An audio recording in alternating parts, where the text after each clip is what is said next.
अस्सलाम वालेकुम एवरीवन, कैसे हैं आप। आज मैं आपको जिस लोशन का मॉइस्चराइज़र का रिव्यू देने वाली हूँ वो है डरमाइव। और ये इसके बारे में मैं आपको बता दूँ, ये नॉन क्रीसी है, बिल्कुल लाइट वेट है। आप देखिए मैंने हैंड पे अप्लाई किया है और बिल्कुल ये इतनी जल्दी ऑब्ज़र्व हो जाएगा स्किन पे कि आप इसको मेकअप से पहले भी यूज़ कर सकते हैं। और ये ऑयली स्किन के लिए तो बहुत बेस्ट है, क्योंकि मैंने खुद इसको अपनी स्किन पे यूज़ किया है, इसीलिए आपके साथ रिव्यू शेयर कर रही हूँ। ये देखें कितनी जल्दी ये बिल्कुल जज्ब हो गया है स्किन के अंदर।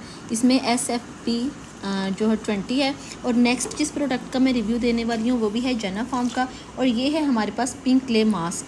ये हमारे पास मिनी पैकिंग में है, क्योंकि ये हमें साथ में गिफ्ट आया था, इसीलिए मिनी पैकिंग में है, लेकिन अब इसकी बड़ी पैकिंग भी आ चुकी है। और दूसरी जो प्रोडक्ट है वो है इनका हैंड फुट क्रीम। ये इतनी सॉफ्ट है, इससे आपके हैंड और फीट बहुत स्मूथिंग हो जाएंगे। इसमें हाइलोरॉनिक एसिड भी शामिल है और ये आपकी स्किन हैंड